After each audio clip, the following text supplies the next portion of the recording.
महाराष्ट्राच्या चित्रपट सृष्टीतील पद्मश्री विजेते कलाकार, महाराष्ट्राचा अभिमान. नमस्कार मित्रांनो, स्वागत आहे तुमचं FM KMW 29 या चॅनलवर. मित्रांनो, प्रत्येक कलाकाराला पुरस्कार मिळतोच असं नाही, पण काही कलाकार असे असतात ज्यांचं संपूर्ण आयुष्यच एक पुरस्कार ठरतं. आपल्या कलेने, मेहनतीने आणि समाजाप्रती असलेल्या बांधिलकीने ते लाखो लोकांच्या हृदयावर राज्य करतात. अशा व्यक्तींना भारत सरकारकडून दिला जाणारा पद्मश्री हा सन्मान मिळतो. आजच्या या विशेष भागात आपण जाणून घेणार आहोत मराठी चित्रपट सृष्टीतील त्या दिग्गज कलाकारांविषयी, ज्यांनी आपल्या अभिनयाने, गायनाने, लेखनाने आणि कला साधनेने महाराष्ट्राचं नाव जगभर पोहोचवलं आणि ज्यांना पद्मश्री पुरस्काराने गौरविण्यात आलं.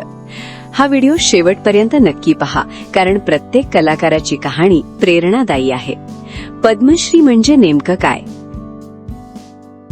पद्मश्री हा भारताचा चौथा सर्वोच्च नागरी सन्मान आहे. कला, साहित्य, शिक्षण, विज्ञान, वैद्यक, समाजसेवा, क्रीडा अशा विविध क्षेत्रांमध्ये उल्लेखनीय योगदान देणाऱ्या व्यक्तींना हा पुरस्कार दिला जातो. हा सन्मान मिळवण्यासाठी केवळ प्रसिद्धी पुरेशी नसते, त्यासाठी आयुष्यभराचं योगदान, समर्पण आणि समाजावर पडलेला सकारात्मक प्रभाव महत्वाचा असतो. लता मंगेशकर, स्वरांची देवता. मित्रांनो, मराठी चित्रपट सृष्टी आणि भारतीय संगीत यांचा विचार केला तर सर्वप्रथम नाव येतं ते लता मंगेशकर यांचं. 28 सप्टेंबर 1929 रोजी इंदूर येथे जन्मलेल्या लता दिदींचं बालपण संघर्षमय होतं. वडील दीनानाथ मंगेशकर यांच्या निधनानंतर अवघ्या 13 वर्षांच्या वयात कुटुंबाची जबाबदारी त्यांच्या खांद्यावर आली. सुरुवातीला अनेकांनी त्यांच्या आवाजावर टीका केली, पण त्या खचल्या नाहीत. त्यांनी रियाज सुरू ठेवला. हळूहळू त्यांचा आवाज संपूर्ण देशाच्या हृदयात पोहोचला. हिंदी, मराठी, बंगाली, गुजराती, तमिळ, तेलुगू अशा अनेक भाषांमध्ये त्यांनी हजारो गाणी गायली. त्यांच्या आवाजातील भाव, शब्दांची स्पष्टता आणि सुरांवरील पकड यामुळे त्या भारतरत्न ठरल्या. लता दिदींना प्रथम पद्मश्री, त्यानंतर पद्मभूषण, पद्मविभूषण आणि अखेरीस भारतरत्न मिळाला. त्यांचं आयुष्य हे समर्पणाचं सर्वोच्च उदाहरण आहे. आशा भोसले, बहुआयामी गायिका. लता दिदींची धाकटी बहीण आशा भोसले यांनीही संगीत क्षेत्रात अभूतपूर्व यश मिळवलं.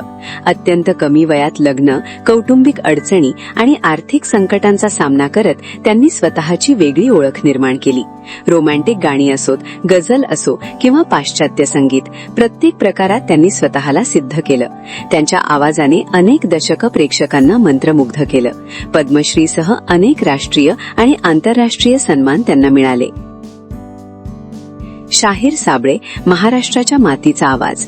महाराष्ट्राच्या लोककलेचं नाव घेतलं की आठवतात शाहीर साबळे. जय जय महाराष्ट्र माझा हे गीत आजही महाराष्ट्राच्या अस्मितेचं प्रतीक मानले जातं.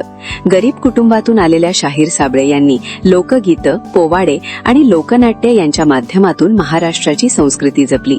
ग्रामीण महाराष्ट्राचा आवाज त्यांनी जगापर्यंत पोहोचवला. त्यांच्या या योगदानासाठी त्यांना पद्मश्री सन्मान मिळाला. निळू फुले, पडद्यावरील खलनायक, मनाने समाजसेवक. मराठी चित्रपट सृष्टीतील सर्वात प्रभावी कलाकारांपैकी एक म्हणजे निळू फुले. त्यांनी साकारलेले खलनायक इतके प्रभावी असायचे की लोक त्यांना प्रत्यक्ष जीवनातही घाबरायचे, पण पडद्यामागे ते अत्यंत साधे, प्रामाणिक आणि समाजाभिमुख व्यक्तिमत्व होते. समाजातील अन्यायाविरोधात त्यांनी कायम आवाज उठवला. त्यांच्या अभिनयाने मराठी चित्रपटांना नवं परिमाण दिलं. त्यांच्या कार्याचा गौरव म्हणून त्यांना पद्मश्री प्रदान करण्यात आला. विजया मेहता, रंगभूमीची सम्राज्ञी. विजया मेहता यांनी मराठी रंगभूमीला जागतिक स्तरावर नेलं. त्यांच्या दिग्दर्शनाने मराठी नाटकाला आधुनिक विचार आणि नवीन शैली मिळाली. रंगभूमीवरील त्यांचं योगदान अमूल्य आहे. त्यांनी अनेक कलाकार घडवले. त्यांच्या कार्यासाठी त्यांना पद्मश्री सन्मानाने गौरविण्यात आलं. मोहन आगाशे, अभिनेता आणि मानसोपचार तज्ज्ञ. मोहन आगाशे हे अभिनय आणि वैद्यकीय क्षेत्रातील दुर्मिळ व्यक्तिमत्व आहे. एका बाजूला ते उत्कृष्ट अभिनेते तर दुसऱ्या बाजूला नामवंत मानसोपचार तज्ज्ञ आहेत. त्यांनी मराठी, हिंदी आणि आंतरराष्ट्रीय चित्रपटांमध्ये उल्लेखनीय भूमिका साकारल्या. कला आणि विज्ञान यांचा सुंदर संगम त्यांच्या व्यक्तिमत्वात दिसून येतो. त्यांच्या योगदानासाठी त्यांना पद्मश्री पुरस्कार मिळाला. दिलीप प्रभावळकर, विनोद, संवेदना आणि अभिनयाचा संगम. दिलीप प्रभावळकर हे मराठी मनोरंजन क्षेत्रातील अत्यंत आदरणीय नाव. बालरंगभूमीपासून चित्रपटांपर्यंत त्यांनी अनेक अविस्मरणीय भूमिका केल्या. चिमणराव, हसवा फसवी, लगे राहू मुन्नाभाई मधील महात्मा गांधी यांची भूमिका विशेष गाजली. लेखन, अभिनय आणि साहित्य या सर्व क्षेत्रात त्यांनी योगदान दिलं. त्यांच्या या बहुआयामी कार्यासाठी त्यांना पद्मश्री पुरस्कार देण्यात आला. कलाकारांचा संघर्ष. मित्रांनो, आज आपण ज्या कलाकारांची नावं घेतो त्यांचं यश एका दिवसात मिळालेलं नाही. कुणाच्या घरात 2 वेळच्या जेवणाची भ्रांत होती, कुणाला नकार पचवावे लागले, कुणी आर्थिक संकटांचा सामना केला, कुणी वैयक्तिक दुःखातून मार्ग काढला. पण त्यांनी हार मानली नाही. त्यांनी स्वतःवर विश्वास ठेवला. त्यांनी कलेची उपासना केली आणि म्हणूनच ते आज इतिहासाचा भाग आहेत.